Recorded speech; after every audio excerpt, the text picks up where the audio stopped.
Welcome to Legal 123s with ByrdAdatto. Legal issues simplified through real client stories and real-world experiences.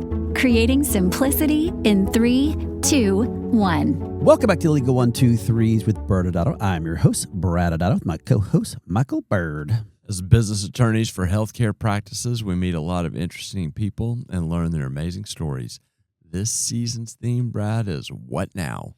Each episode will involve a real client story with a high-pressure moment for that practice. Michael, I got to say, today I'm feeling dangerous. It's not because I'm on my third cup of hot tea. Something else in the air. I kind of feel it. It always feels dangerous when we're together, Brad, mostly because of you. But I think it is you. You're the liability here. Wow, okay, starting off early today. I like it. But seriously, why have real Brad when you could have digitally trademarked Brad? I think what I heard you say is less real Brad. I'm in total agreement. I don't believe I said that. Be careful, Michael. I might trademark my voice, and next thing you know, every time you try to sound smarter than me, I'll send you an invoice. That would require you to actually sound smarter first. Oh, man, I walked in that one. Okay, fair. Michael, I'm working on my AI version of me, and I hope to release it someday to the real world. Does it keep breaking because it just talks to anyone and everyone it runs into? That's a fair point, too. But for those not familiar, celebrities like myself are starting to trademark their voices, likenesses, even catchphrases. All this work to counter the AI deepfakes, basically digitalizing or digitally cloning themselves first and putting a giant, do not clone sticker on their faces. Well, your humility knows no bounds, Mr. Celebrity. I do like the idea of putting a giant sticker over your real face, though. Oh, man. Walked in that one, too. Okay. Well, you're right. Actually, you have a great radio face. Listen, if anyone is digitally cloning me, I want royalties first. And if you're making a clone of Michael, please make one version, at least one, that shows up to meetings on time. I don't think AI is capable of that yet. Fair. But seriously, this is really getting interesting, Michael. You got people like Taylor Swift trademarking phrases like, hey, it's Taylor, and Matthew McConaughey and locking down his voice clips, which honestly, if someone's impersonating a Matthew, at least they can make, they got to do the all right correctly, which I don't think I did correctly, Michael. Groan, dad joke. Okay, but here's a legal twist. The strategy is kind of clever because it's still untested, and so it's not really an ironclad protection that they may seek to get. It might keep some bad actors away, but if someone really wants to mess with you, they're probably not afraid that you did a trademark filing. Yeah, people that tend to commit fraud on the public don't spend much time checking trademark laws. Of course, this actually raises a bigger question, Michael. Can you ever get too much Brad or even digital Brad? Speaking of walking into it, you just opened the door for my favorite moment of our Boston trip. Oh, no. Audience, we were having dinner with our friend and client, Stephen Camp, who has been on as a guest, and he had the good fortune, kind of sitting next to Brad. And at one point, he just announced to the table, too much Brad. So I think that there can be too much Brad. No, I don't recall that moment at all. I don't remember anyone ever saying that. But the serious issue is like voice, image, likeness. Like this is becoming a very valuable asset. And actually, believe it or not, lawmakers are trying to catch up. There's even talk about legislation called the No Fakes Act. Well, that's actually a thing, the No Fakes Act. You're not making it up. But for those that don't know, it's a bipartisan bill which aims to establish a federal right of publicity to protect individuals' voice and likeness from unauthorized AI-generated digital replicas. I don't think as of today's date it has not passed the Senate. Yeah. Well, unlike this act is if it's not passed or until it's passed, I guess, I will continue beta testing my AI version. Right now, it just says, it nods and says, great point, Michael, about every 5 minutes. So it's accurate as to the real Brad. God, I got to work on this. Yeah, I walked right in that one, too. Well, it better be nice to me, Michael, as I don't want my digital twin. You don't want my digital twin out there, causing you problems. Killing me with dad jokes. Yep. Yes, that's true. Just relentless. Why don't we just get into today's story? All right. Okay. As a reminder, audience members, this season we're talking about the one big question: what now? Because every successful practice hits a moment where things just they don't go as planned. And today we'll address what now when one unhappy patient turns into a cascading business problem. Yes, this happens more than people think, particularly in elective medicine. And this is those types of things that start small and can mushroom very quickly into staff stress, online reviews, regulators, and lawsuits. Yeah, and the key distinction here we're going to explore is not just what happened, but how the doctors respond to it. In today's story, we have two brilliant surgeons and how they handle this type of challenge completely differently. We have two partners. One's Dr. Matthew, one's Dr. Taylor, both nationally recognized plastic surgeons, both incredibly skilled, top of their game. They do speaking engagements, stellar reputations, strong revenue. Can't stop picturing Matthew McConaughey and Taylor Swift in Scrubs right now, but I think that was appropriate use of names based on our opening. Awesome. All right, good. But very different philosophies between these two physicians. Enter our first unhappy patient. Let's just call her Lisa. Lisa had a cosmetic procedure. Expectations didn't match reality. She's upset. She comes back to the practice complaining, demanding a refund from Dr. Matthew. Yeah, I think I mentioned this a moment ago, just how this is a common scenario, and it really does come down in plastic surgery that most of the time it is an elective procedure. In other words, this person is making a choice to have someone cut on them to make them look better. And so the expectations that come with that can be out of line with reality. And so it's just a ripe situation for an unhappy patient, even when you have a great clinical result. Yeah.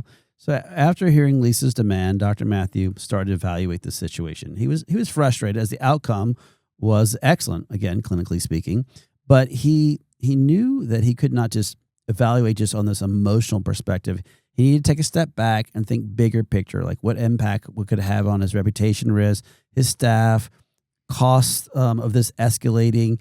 And he had some interesting things that he didn't want to get off track, and he had to.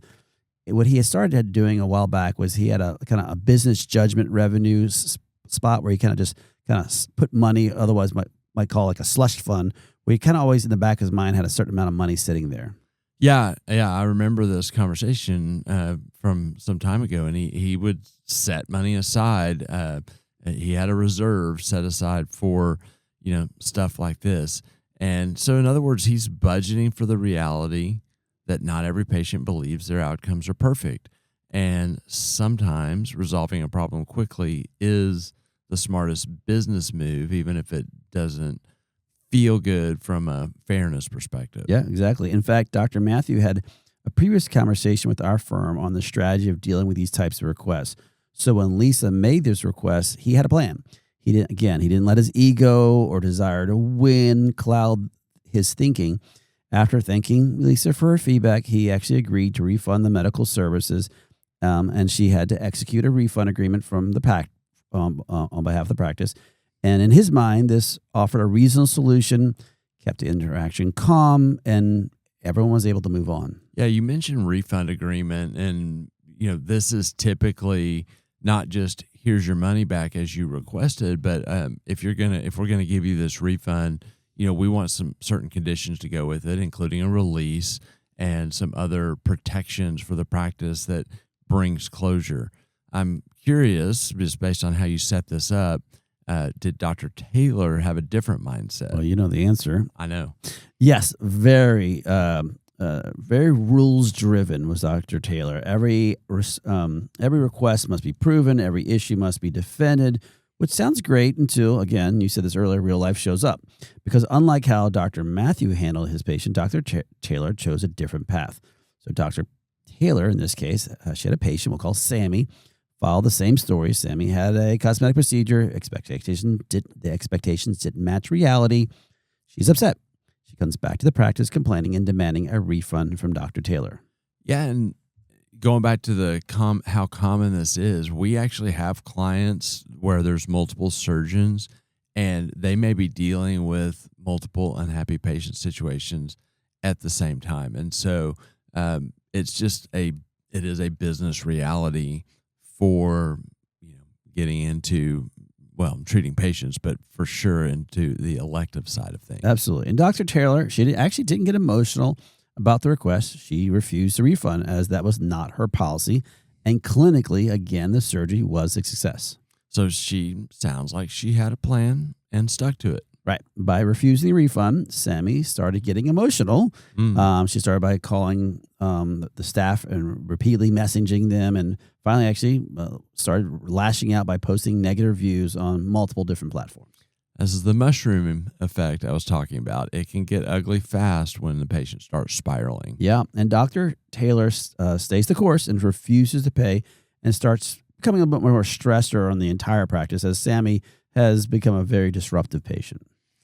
To take a step back, the thinking that usually goes behind a policy like this that Dr. Taylor's following is, if you believe you did nothing wrong and then you give a refund, you will develop a reputation for doing this and the floodgates will open. We have definitely had clients with this view on making refunds over the years. Yeah, the stress has an entire practice on the edge now as Sammy is trying to get other patients of the practice to also start posting negative reviews. And at this point, Dr. Matthews' team is also getting stressed as they now worry about the negative actions that will impact the patient flow that's going to Dr. Matthew. Yeah, as we've said, it can get really ugly. We've seen patients go really extreme in this effort to be heard. And we've seen building dedicated websites, posting blogs with the doctor, calling the doctor, names like the Butcher of Los Angeles or some insert city. And Brad, just as a tip, it's not good to be a surgeon and to be described as a butcher. Fair point. I'll keep that in mind. Well, based on the feedback from the entire team, Dr. Matthew decided to speak with Dr. Taylor about finding a resolution to this matter and not allowing this to continue to escalate the way it was going. Yeah, I'm sure, he's concerned, as you mentioned, about, what's the blowback to him, but also, the practice itself, if it's exposed, it can eat into his revenue stream. Yeah. So Dr. Taylor, unfortunately or fortunately, however you want to look at it, disagreed and dug in. She explained she was operating from a place of control, that her policy was not to refund good work, and that the rules should apply no matter the patient and the stress that comes from it. She had a plan and she was sticking to it. Yep. And so Dr. Matthew disagreed, but based on how the governing documents were kind of put together for their practice and really kind of how they ran their practice, he could just force her as a partner to change that plan that she was sticking to. And the calls and emails from Sammy continued for a while, but eventually they finally stopped. Relief. She just finally decided to move on to somebody else, I'm guessing. Must have been a relief for the practice. It was, until later learned that, why did Sammy stop? Well, Sammy had hired an attorney who filed a malpractice case against the practice and Dr. Taylor. Well, I guess that's what we would call an escalation? Yes. Okay. And suddenly the cost of standing her ground had multiplied, and now she needed to get her medical malpractice carrier involved. Yeah, audience, one of the first things you have to do if you get for a surgeon, if you get sued, is notify your carrier, and they will, step in and provide the, defense. So the good news is that's what you paid for. That's why you have insurance. The bad news is you end up paying more. Your premiums are going to go up over time as you have a claims history, and so it's not insignificant from a financial cost. Yeah, and on top of everything else, Dr. Taylor, who had created this false sense of security, now needed to spend more time and resources and energy on this lawsuit. Can't overstate what you just said, Brad, because that's the biggie. Is just think about all the time that Dr. Taylor's already spent, just holding ground, dealing with the various levels of escalation. In a lawsuit, it's not just like the lawyers are out there running it and you just continue doing things. It's going to take time and energy, as you said, and it's a real distraction both professionally and personally. Yeah.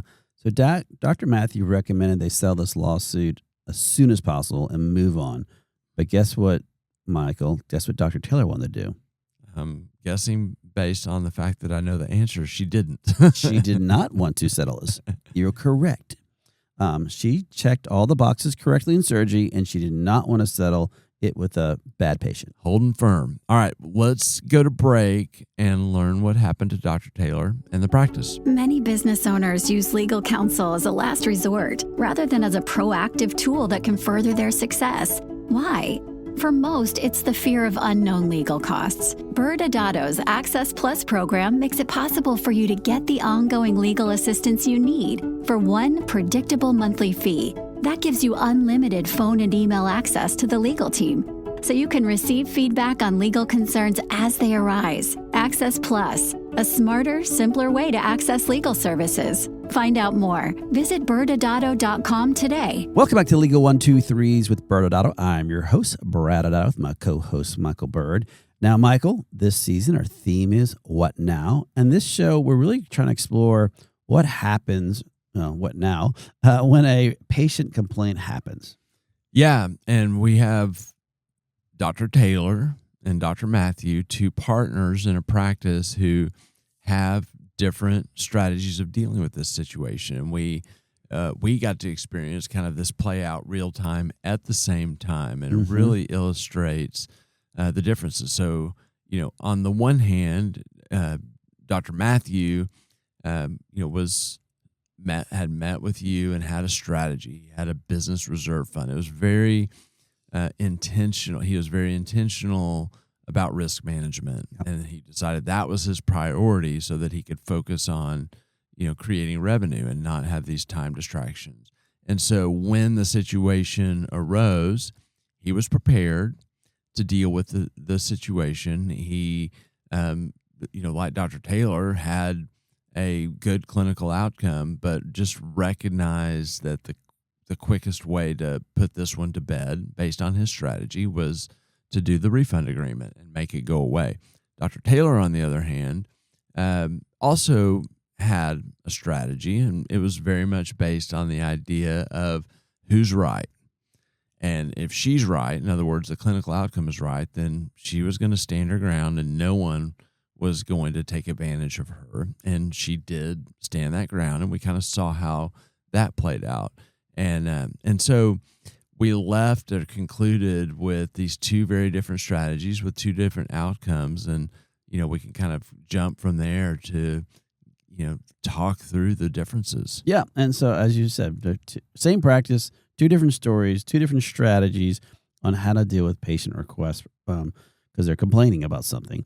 So let's, as you started with Dr. Matthew, so let's address Dr. Matthew's response. What was your initial takeaway about how was he acting?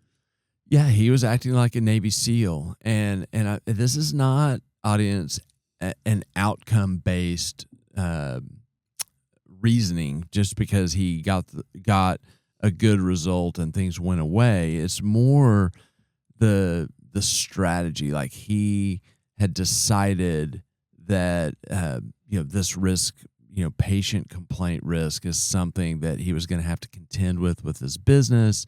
He consulted with you, which may have been a mistake, but at least he talked to someone who claims to be an attorney, and came up with a plan. Claims, that's a good one. I like that. Yeah. And then he created the financial reserves to deal with it, and then he was able to stay energy neutral, which is very difficult in these situations, but to not get emotional and make a business decision. So he had a plan, he stuck with his plan, he executed on his plan, and he did get the result he wanted. How about you? What do you think? Totally agree. Navy SEAL, he was acting as a Navy SEAL. And, Dr. Matthews saw this as a way in which he wanted to resolve these situations quickly. Not always the cheapest in the moment, but predictable, He had his strategy. He could continue with it and execute it. And for him, he was able to protect his team. They weren't overwhelmed by these stuff. His reviews actually were protected also. So they weren't blowing it up with some, crazy people posting stuff. And he helped keep his exposure, a little bit lower just because of the way he thought it. It was important to note that even if I'm sure you said emotionally, I'm sure he still got triggered by the patient complaint, but he didn't react emotionally or defensively to it because he just saw it as part of doing business in this area. Yeah, and it's really important to think about not just the speed, but as we've talked about, the strategy. And so if you go speedily and you just react quickly, but you don't have a strategy as to why you're going that way, it can also create risk in these situations. And so he may not get the protection he thought he was going to get by going fast. He actually, might create that very reputation that we heard Dr. Taylor's afraid of if all he did was react quickly to make things go away. And so, to your point on this discussion of him acting like a Navy SEAL, it's so important that, to your point, slow is smooth, smooth is fast. Yeah, I agree. And you're practicing medicine, it's going to be stressful. And so stressful situations will happen.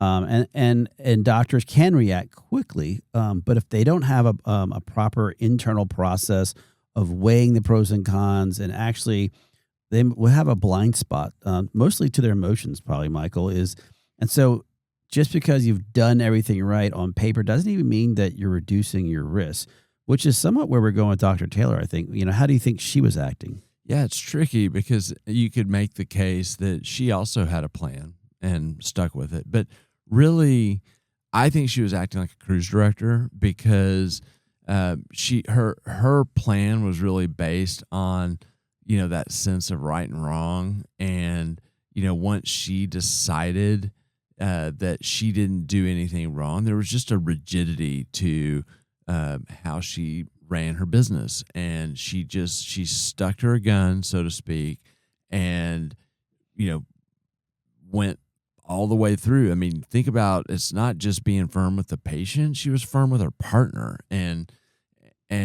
really didn't consider kind of the full picture of what's the pros and cons here. And so I think that's one of the dangers of acting like a Navy SEAL is you just, you decide how you're going to be on something, and you just are, like I said, rigid, and you can't veer as the situation dictates. I think you mean cruise director.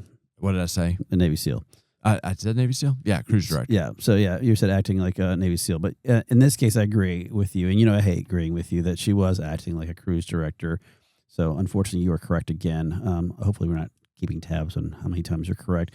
But I think many times in situations like this, people get caught up in the legal issue, and they forget to start thinking about long-term business decisions. And sometimes the smartest answer is not just the winning or to be right, is how can I get this resolved? And now, Michael, in other shows, we have actually discussed when doctors act like pirates. In this story, we don't have a pirate, but how do you think a pirate would have handled a patient complaint? Yeah, it kind of touches on what we talked about a moment ago. A pirate would react to the situation and do whatever made sense in the moment. So there's a complete absence of strategy in pirate mode. You're going fast and breaking things.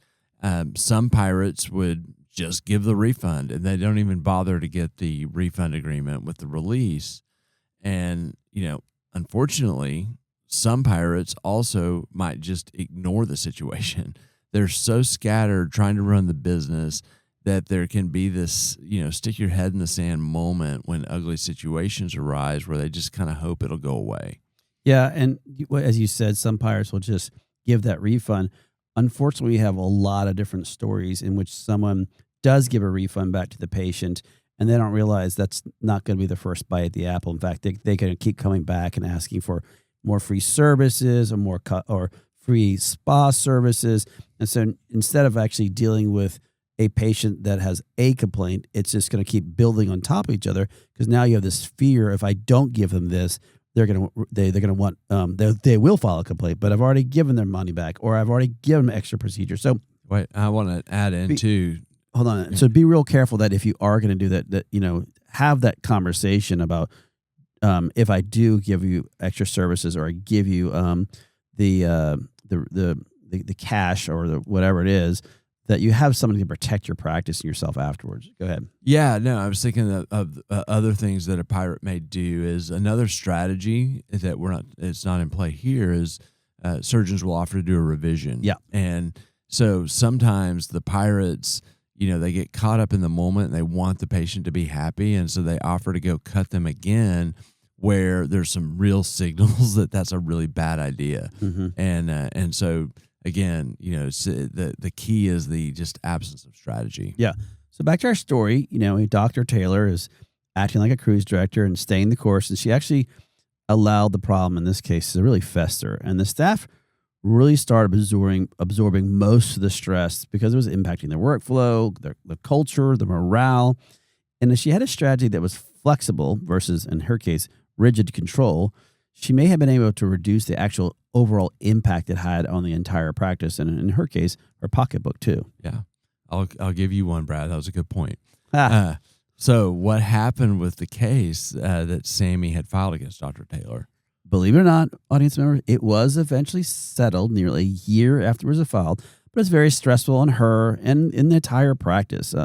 This is why if she had paused and asked the question, how this impact me and my business long term, she might have had a bigger picture to think about. And sometimes you pause and take that breath and remove your emotions or yourself from the I have to win or I'm right.